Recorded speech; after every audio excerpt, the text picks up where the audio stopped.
When I was 6, the white-haired emperor asked me, "Good child, would you like to be empress?" I hid behind father in fear. I shook my head like a rattle drum. "But you already have an empress." The emperor smiled and patted my head. "Not my empress, his." I turned to the little boy beside him. He was very pretty, but I still shook my head. The little boy lowered his head sadly. I pursed my lips, feeling a little sorry for him. The emperor noticed and said, "He grew up without a mother or any friends.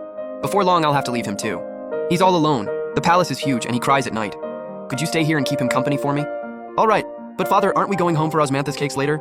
Father turned and looked at me without saying a word. After a long pause, he finally nodded. I happily took the little boy's hand and walked out. As soon as we left Zekin Hall, he sat down on the steps outside. He lowered his head and quietly wiped away his tears. No wonder His Majesty said he was a crybaby. Boys don't like anyone seeing them fall apart when they're sad. So I said nothing and quietly sat beside him. After a while, he mumbled, "I don't actually cry that much." Boys care about their pride, I know. My brother is the same when father spanks him. At night, he hides under the covers and cries, then threatens me not to tell anyone. Otherwise, he'll eat the biggest candied hawthorn himself and never give it to me again. "Why are you so sad?" "My father is sick, very sick. Anand told me that if you eat well and take your medicine, you'll get better." "He won't get better." But Anand said he could. Whenever I got sick, I always got better if I took my medicine and ate properly. "Have you always lived here? Do you really have no friends? Have you ever tried the osmanthus cake my grandma makes?" "Okay, then I'll share mine with you." I pulled a silk handkerchief from my robe and carefully unfolded it. Then I held it out to him. "Grandma's osmanthus cake is sweet and smells amazing. Sweet things make the sadness go away. But I only brought one piece and I want some too, so you can't have all of it." If you like it, I'll bring you more next time. He stared at the osmanthus cake in my hands, stunned. I thought he disliked it because I'd crushed it. I pouted. "If you don't want it, I'll eat it myself." "No, I don't mind." Smiling, I placed the little cat-shaped piece in his palm. The two of us sat together outside the palace gate. We smacked our lips and ate the crumbled osmanthus cake in our hands. "My name is Li Yanhei. What's yours?" "I'm Wei Jinan. My nickname is Manuer. Father says I was born on Xiaoman and I'm his little treasure. You're my very first friend. I have lots of friends. I'll introduce you to them someday." Father and the emperor talked in Zekin Hall for a long time. He didn't come out until I was dozing off by the door. I happily ran over and grabbed his hand. "We can go home now, right? Didn't Manuer promise to stay and keep the crown prince company?" Only then did I remember my promise to His Majesty. But it was getting dark and I still wanted to go home. Our Manuer is a girl who keeps her promises, right? "Of course. Then I'll stay with Brother Yanhei tonight.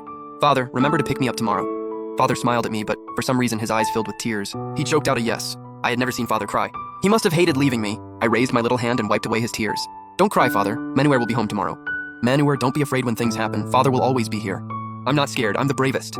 I smiled, waved at Father's back, and shouted, "Father, you have to come get me tomorrow." Father kept walking without turning back. I thought he must not have heard me. Li Yanhei held my hand, pressed his lips together, and lowered his eyes. Then he led me into Zekin Hall.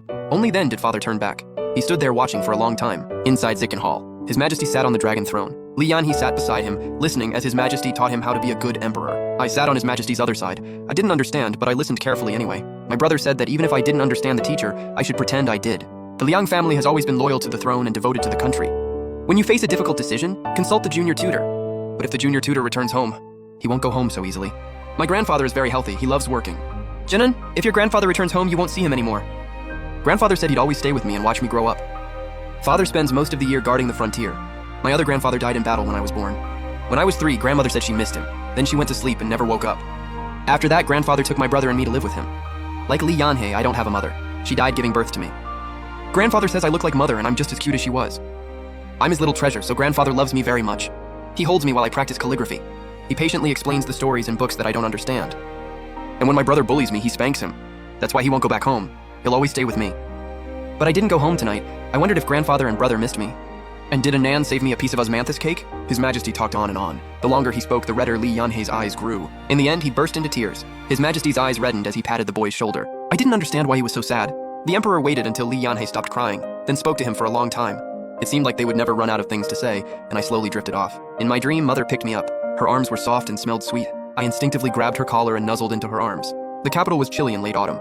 Outside Zekin Hall, a cold breeze brushed my neck and I shrank into myself. The person carrying me quickly tucked my cloak around me. I sleepily opened my eyes and saw a beautiful face. I thought my mother must have been this beautiful too. I quietly stared at her, afraid to speak. I was afraid she'd vanish if I did. She carried me back inside and gently laid me on the bed. Only then did she notice my wide open eyes. She paused, then smiled. When she smiled, her eyes curved like crescent moons. 2 shallow dimples appeared at the corners of her mouth. She pinched my little cheek. "When did you wake up?" I was still nervous around strangers. But brother said that once you know someone's name, they're no longer a stranger. "I'm Manuer. Who are you?" "I'm Ruan Yaoguang. Everyone calls me the Empress." "You're His Majesty's wife." Manuer is so clever. That night, after Nanny helped me wash up, the Empress tucked me into bed. I was never good at falling asleep, probably because I'd never heard Mother sing. Otherwise, why did the Empress's singing make me so sleepy? Tomorrow I'd tell brother that I heard the Empress sing. Deep, solemn drums and bells echoed within the palace walls. When the Empress and I arrived, Li Yanhei was kneeling before the Emperor's coffin. His back was perfectly straight. The boy His Majesty called a crybaby had red eyes, but he didn't shed a single tear. The Empress dressed me in white. Manure, go stay with His Majesty. Yanhei is the Emperor now. I pressed my lips together and nodded. I hurried over and knelt properly beside him. He had lost his father. He must have been heartbroken. I always felt sad when father left for the frontier, but he came back every time. I quietly reached over and held Li Yanni's hand. Brother Yanni, don't be afraid. Father said I'm the Emperor now, so I can never be afraid. So I won't be. You're so brave. Before long, father entered the palace in heavy armor. I was overjoyed to see him. He patted my head, then walked back out of the hall. Be good and stay here, Manure. Father will protect you. That night in Zickenhall was long but peaceful. Even the candle flames barely flickered, burning quietly. But outside the palace gates, father was wiping down his blade. Flesh and blood stained the bricks beneath his feet. No one dared step forward again. At dawn,